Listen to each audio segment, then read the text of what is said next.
வயலோ வயலோ வயலோ செழிக்க வாழ்வு தந்தானே, வயலோ வாழ்வு தந்தானே. அட பொன்னா விளையோ பூமிக்கு நல்ல விவரம் தந்தானே, உழவனின் உறவா வந்தானே.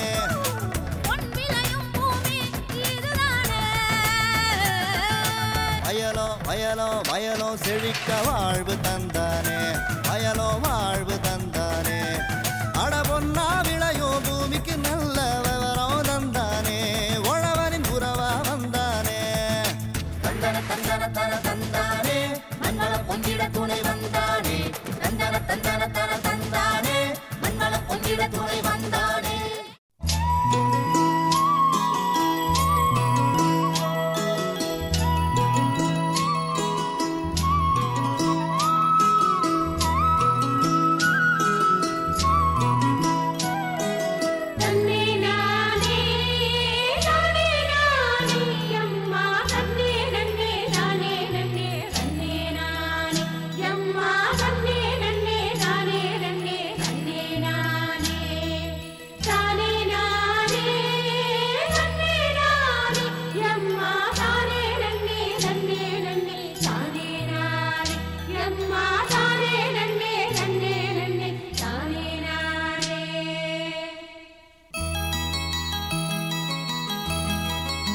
புது புது இடங்களை சுற்றுலா மூலம் கண்டு கழிக்கிறோம். மலைகள், கடல்கள், நீர்வீழ்ச்சிகள் ஆகியவற்றை கண்டு கழிக்கும் பொழுது மனமகிழ்ச்சி அடைகிறோம். நீர்ப்பாசனத்திற்காக அமைக்கப்பட்டுள்ள இடங்களில் கீழ் தோட்டங்களும் பூங்காக்களும் அமைப்பது நமது வழக்கமாகும். ஈரோடு மாவட்டம் பவானிசாகர் அணையில் சிறுவர் பொழுதுபோக்கு பூங்கா அமைக்கப்பட்டுள்ளது. இது சிறுவர்களுக்கு மட்டுமல்லாமல் பெரியவர்களுக்கு ஏற்ற பூங்காவாகும். இதில் சிறுவர்களுக்கு என்னென்ன அமைந்துள்ளது என்பதை குறித்து ஈரோடு மாவட்டம் பவானிசாகர் அணையின் உதவி பொறியாளர் எஸ் பொங்கியண்ணன் அவர்கள் தரும் விளக்கத்தை காணலாம்.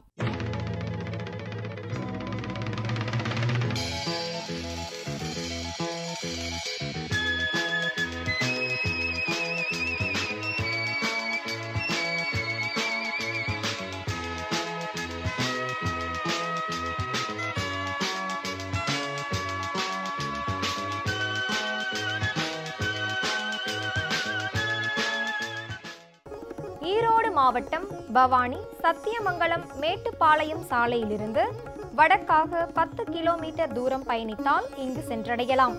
பவானிசாகர் பேரூராட்சியில் அமைந்துள்ளது கீழ் பவானி அணை. மேற்கு மலைத்தொடர்ச்சியில் மலைகளின் அரசி நீலகிரி மலைத்தொடர். இவள் மேற்கிலிருந்து கிழக்காக சரிகின்றாள். தனித்துவம் வாய்ந்த இந்த மலைப்பகுதியில் மேட்டுப்பாளையம் முதல் வடக்கில் முதுமலை வரை மலையின் எல்லை நீள்கிறது. உதகமண்டலத்தின் தென்மேற்கில் உள்ளது மேல் பவானி அணை. மஞ்சூருக்கு மேற்கே உற்பத்தியாகி கேரளத்திலும் சிறிது தூரம் மலையடிவாரங்களுக்கிடையே ஓடி பின்னர் தமிழக எல்லையில் குந்தா பகுதியில் உற்பத்தியாகும் குந்தா நதியோடு கலந்து பின்னர் கீழ்பவானி அணைக்கு வலதுபுறம் வந்து சேருகிறாள். 1947 ஒப்புதல் வழங்கப்பெற்று 1948 இவ்வணை கட்டும் பணி துவங்கப்பட்டு 1955 நிறைவு பெற்று அதே ஆண்டில் பாசனத்திற்காக தண்ணீர் திறந்து விடப்பட்டது.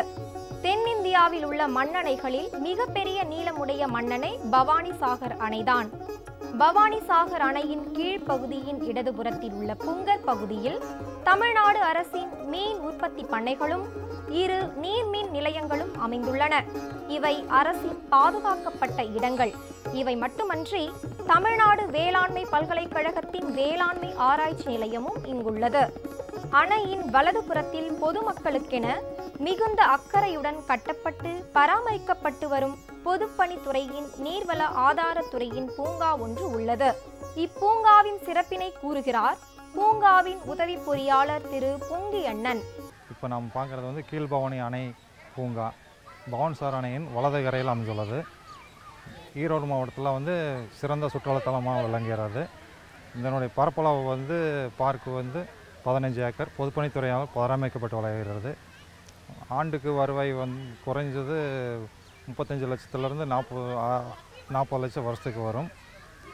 காலை வந்து 8:15 சாயங்காலம் 6:30 வரைக்கும் பொதுமக்களுக்கு அனுமதிக்கப்படுகிறது. நுழைவு கட்டணம் வந்து 4 ரூபாய், காரு வந்து 30 ரூபாய்க்கும், பைக்குக்கு வந்து 6 ரூபாய்க்கு டிக்கெட்டு பொதுப்பணித்துறை வழங்கப்படுகிறது. அப்புறம் குழந்தைகள் சிறுவர் படகு வந்து ஒரு ரவுண்டுக்கு 10 ரூபா. பார்க் வந்து குழந்தைங்களுக்கான தூரி பிளே எக்யூப்மெண்ட்ஸ்லாம் நிறையா நிறுவப்பட்டுள்ளது. அப்புறம் சீசனில் வந்து பார்த்திங்கன்னா ஏப்ரல் மே ஜூனில் வந்து மாதத்துக்கு வந்து குறைஞ்சது 4 லட்சம் வருவாய் வரும். அப்புறம் ஆர்டினரி டேஸில் வந்து 2000லேருந்து 5000 பப்ளிக்ஸ் வருவாங்க. பவானிசாகர் அணை வந்து ஆசியாவிலேயே வந்து மண் அணை வந்து பெருசு. டோட்டலாக 8.78 கிலோமீட்டரு. பவானிசாகர் அணையானது சத்தியமங்கலத்துலேருந்து 15 கிலோமீட்டர் தொலைவில் உள்ளது. பண்ணாரி கோயிலுக்கு சென்று பக்தர்கள் வந்து பவானிசாகர் பூங்காவுக்கு வந்து டெய்லி வர்றாங்க. இதனால் அரசுக்கு வருவாய் அதிகமாகுது. அழகிய இரு யானைகள் வணங்கவும் கலை வடிவோடு கலைமகள் காட்சியுடன் பூங்கா நம்மை வரவேற்கிறது. பொதுப்பணித்துறையின் மாடர்ன் சிலையும் அங்குள்ள அணைக்கட்டு, பூங்கா ஆகியவற்றின் குறிப்புகளும் உள்ளன.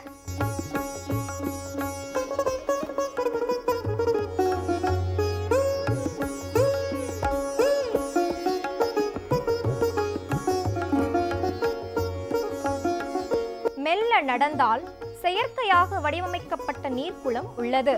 இங்கு பொதுமக்கள் மகிழ்வுடன் படகு சவாரி செய்யவும் வழிவகை செய்யப்பட்டுள்ளது. கண்கவர் நீரூற்றுகள், எழிலார்ந்த பூக்களின் வண்ணங்கள், மக்களின் மனதில் பூரிப்பு எல்லாமே இங்கு கிடைக்குமாறு அமைக்கப்பட்டுள்ளது.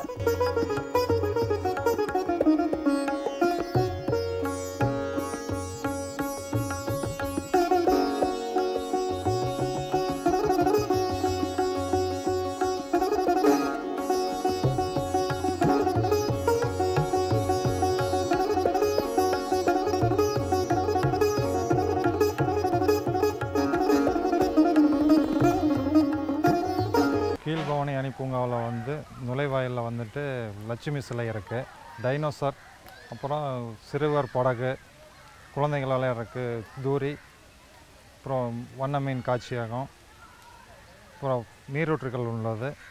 அப்புறம் அதுக்கு மேலே சிறுவர் பூங்கா தனியாக இருக்குது. அங்கே வந்து குழந்தைகள் விளையாடுறதுக்கான சறுக்கு விளையாட்டு, அதுக்கு மேலே வந்துட்டு காட்டு எருமை சிலை இருக்குது, காளை மாடு சிலை இருக்குது. அப்புறம் கேண்டீன், பொதுமக்களுக்கு வரவங்களுக்கு வசதியாக கேண்டீன் இருக்குது. அப்புறம் வந்து குடும்பத்துடன் வளைத்து தங்கி உணவு அருந்தி செல்றதுக்கு, அமர்ந்து ஓய்வு எடுக்கிறதுக்கு ஓய்வறைகள்லாம் இருக்குது. அப்புறம் கழிப்பிட வசதி எல்லாமே சிறப்பாக பொதுப்பணித்துறையால் பராமரிக்க வருகிறது. பவானி ஆற்றின் வலது கரையில் செல்லும் நீரின் ஓட்டத்தினை கொண்டு இங்கு செயற்கை நீரூற்றுக்கள் பொருத்தப்பட்டுள்ள நேர்த்தி மனதை அள்ள வைக்கிறது.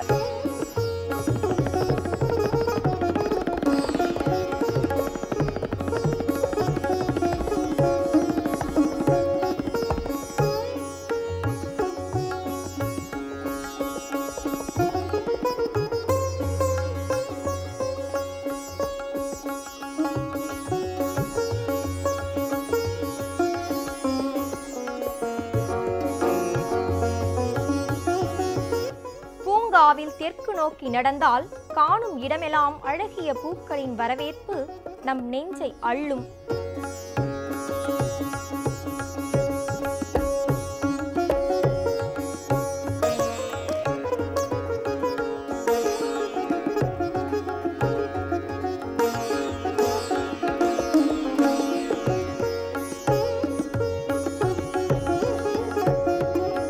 பூங்காவில் வரும் பொதுமக்களில் பள்ளி சிறார்களின் அணிவகுப்பினால் இப்பூங்கா மேலும் அழகு பெறுகிறது.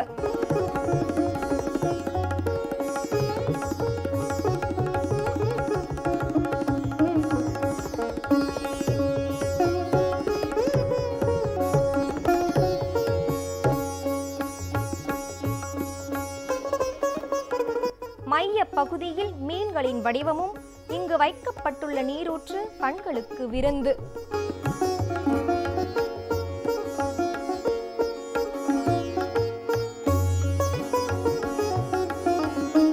பூங்காவிலிருந்து மேல் நோக்கி பார்த்தால் அணையின் கரை மேல் விநாயகர் கோயில் நம்மை மெய் சிலிர்க்க வைக்கும்.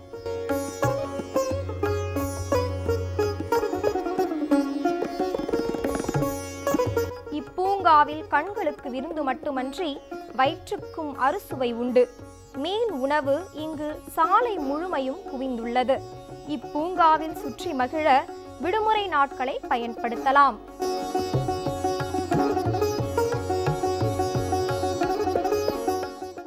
மீண்டும் அடுத்த பொன் விளையும் பூமி நிகழ்ச்சியில் சந்திப்போம். நன்றி, வணக்கம்.